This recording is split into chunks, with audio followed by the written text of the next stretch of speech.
நண்பர்களை நீங்கள் பார்த்து கொண்டே இருப்பது உங்கள் கௌசிகா ரிவ்யூ. சரி வாங்க வீடியோக்குள்ள போய் என்ன நடக்க போகுது அப்படின்னு சொல்லிட்டு பார்த்தீங்கன்னா, நம்ம ரஞ்சிதம் இருக்காங்கல்ல, கல்யாணம் என்ற கோபத்தில் உடனே வந்து நம்ம மல்லியோட சொல்லியே முடிச்சிட்டாங்க. இதை சொல்கிறதுக்கு எனக்கு மனசு கஷ்டமாக தான் இருக்குது. அதனால தான் கொஞ்சம் நிறுத்தி நிதானமாக சொல்லிருக்கேன். அந்த செகண்ட்லேயே என்ன பண்ணுறது ஏது பண்ணுறதுன்னு சொல்லிட்டு தெரியாமல் ஒரு பக்கம் பிளுக்குன்னு முழிச்சுன்னு இருக்காங்க எல்லாரும். இந்த விஷயம் யாருக்குமே தெரியாது. ஆக்சிஜன் போயிடுச்சுல, அந்த மாஸ்க் வந்து கழட்டி விட்டு போயிடுறாங்க. அடடே என்னடா இவ்வளோ பெரிய கொடுமையா, இதனால் நம்ம மல்லி அநியாயமாக உயிரை விட்டாங்க அப்படின்னு சொல்லிட்டு நம்ம கஷ்டமாகவும் இருக்குது. ஒரு பக்கம் மனசுக்கு ஒரு பக்கம் துக்கமாகவும் இருக்குது. ஒரு பக்கம் விஜய் இந்த சீரியல் எப்படியா ஓட்டுன்னு போகிறாங்க. ஒரு பக்கம் வெண்பா வந்து அப்படியே சும்மா கதறி அழுறாங்க. ஒரு பக்கம் ஃபோட்டோ பக்கம் உட்காந்து ஐயோ அம்மா என்னை விட்டு போயிட்டு நீ தானே உலகம்னு சொல்லிட்டு மல்லி நீ இருந்தபோது உன்னை புரிஞ்சிக்கல, நீ இல்லாத தருணம் தான் உன்னோட அருமையும் உன்னோட பாசமும் எல்லாமே எனக்கு புரியுது அப்படின்னு சொல்லிட்டு கதறி அழுதுன்னு இருக்காங்க. இருக்கிற போது எந்த ஒரு பொருளோட அருமை நம்மளுக்கு தெரியாதுங்க. அது இல்லாத போது அதோட அருமையும் அதோட பெருமையும் நம்மளுக்கு எல்லாமே புரிய வரும். இப்பயும் அப்படி தான் நடந்துன்னு இருக்குது. ஆனால் ஒரு செகண்டில் எல்லாமே தலைகீழ மாறிச்சுங்க. அது என்னன்னு சொல்லிட்டு பார்த்தேன், இது எல்லாமே நம்ம விஜய்க்கு வந்தால் கனவாகவே போயிருதுங்க. இந்த மாதிரி நடந்துருக்குன்னு சொல்லிட்டு எப்படியோப்பா கனவாட போயிடுச்சு, நினைவாக இருந்திருந்தால் அவ்வளோதாண்டா ரொம்பவே ட்விஸ்ட் ஆகிட்டு இருக்கும் அப்படின்னு சொல்லிட்டு ஒரு பக்கம் மனசுக்கு கஷ்டமாகவும் இருக்குது. சரி அப்படியெல்லாம் ஒரு பக்கம் நடந்துன்னு இருக்கேன். ஏன் ஒரு பக்கம் சிரிச்சுன்னு இருப்பான், அவன் மடையும் அப்படி தான் சிரிப்பான், அவனை விடுங்க ஒரு பக்கம். சரி அந்த மாதிரியெல்லாம் ஒரு பக்கம் நடந்துன்னு இருக்குது. சரி அதெல்லாம் ஒரு பக்கம் போட்டுன்னு சொல்லிட்டு விட்டாலும் அதே சமயத்தில் நம்ம விஜய் இருந்து ஹாஸ்பிட்டலுக்கு போகிறாரு. எதனால் அப்படின்னு சொல்லிட்டு பார்த்தீங்கன்னா, நம்ம மல்லி ஓரளவுக்கு தேறிட்டாங்க, எந்த பிரச்சனையும் இல்லைன்னு சொல்லிட்டு டாக்டர்னு சொல்லிடுறாங்க. இருந்தாலும் வெண்பா இருந்து நான் அம்மாவை பார்த்தே ஆகணும்னு சொல்லிட்டு அழுதுனே இருக்காங்க. என்னடா இது அழுகியா போச்சு, என்னடா இது கூத்தா போச்சு, எவ்வளோ நேரம்டா இதை சமாளிக்கிறது.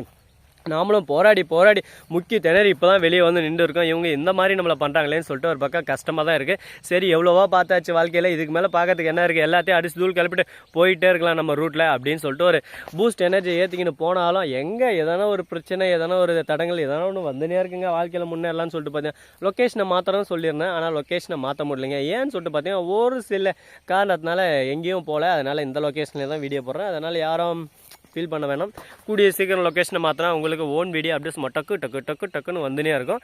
சரி இப்படியே அப்படி பிரச்சனை போகுது அப்படின்னு சொல்லிட்டு நம்ம வச்சுக்கிட்டாலும் அதே சமயத்தில் கரெக்டாக நம்ம மல்லிக்குட்டி இருக்காங்களே, அவங்க இருந்து உயிருக்கு போராடின இருக்கிற சமயத்தில் கரெக்டாக இன்னொரு ட்விஸ்ட்டு தராங்க. அது என்னன்னு சொல்லிட்டு பார்த்தீங்கன்னா, நம்ம ரஞ்சித் வந்து என்ன கல்யாணம் பண்ணு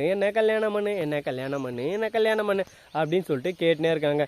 என்னடா இது வம்பா போச்சு, எப்போ பார்த்தாலும் கல்யாணம் நச்சுனே இருக்கிற அப்படின்னு சொல்லிட்டு டென்ஷனாகவும் இருக்குது. சரி பார்த்துக்கலாம், எவ்வளவோ நடந்து போச்சு, இதுக்கு மேலே நடக்கிறதுக்கு என்ன இருக்குது, எல்லாமே அந்த ஆண்டவனோட கையில் இருக்குது, ஆண்டவன் இருக்க நமக்கு என்ன பயம் அப்படின்ற ட்விஸ்ட்டில் தான் போயின்னு இருக்குது.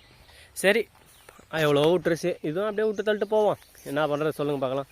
வாழ்க்கைன்னா அப்படி தானே, எல்லாத்தையும் ஒரு பக்கம் சமாளித்து ஒரு பக்கம் ஆராய்ச்சி போனால் தானே வாழ்க்கையில் நம்ம முன்னேற முடியும். இல்லைனா வாழ்க்கை அப்படியே சும்மா ஒரே தவலை அப்படியே கூணி போய் நின்றுங்க. அப்படி தான் இந்த நிலமையில் போயின்னு இருக்குது. சரி போட்டோம் அப்படின்னு சொல்லிட்டு விட்டாலும் கரெக்டாக நம்ம அதான் அவள் பேர் என்ன நாகப்பாம்பு நாகு என்ன பண்ணுறா அப்படின்னு சொல்லிட்டு பார்த்தீங்கன்னா, நேராக வந்ததும் நக்கலாக கிண்டலாக பேசினு இருக்கா.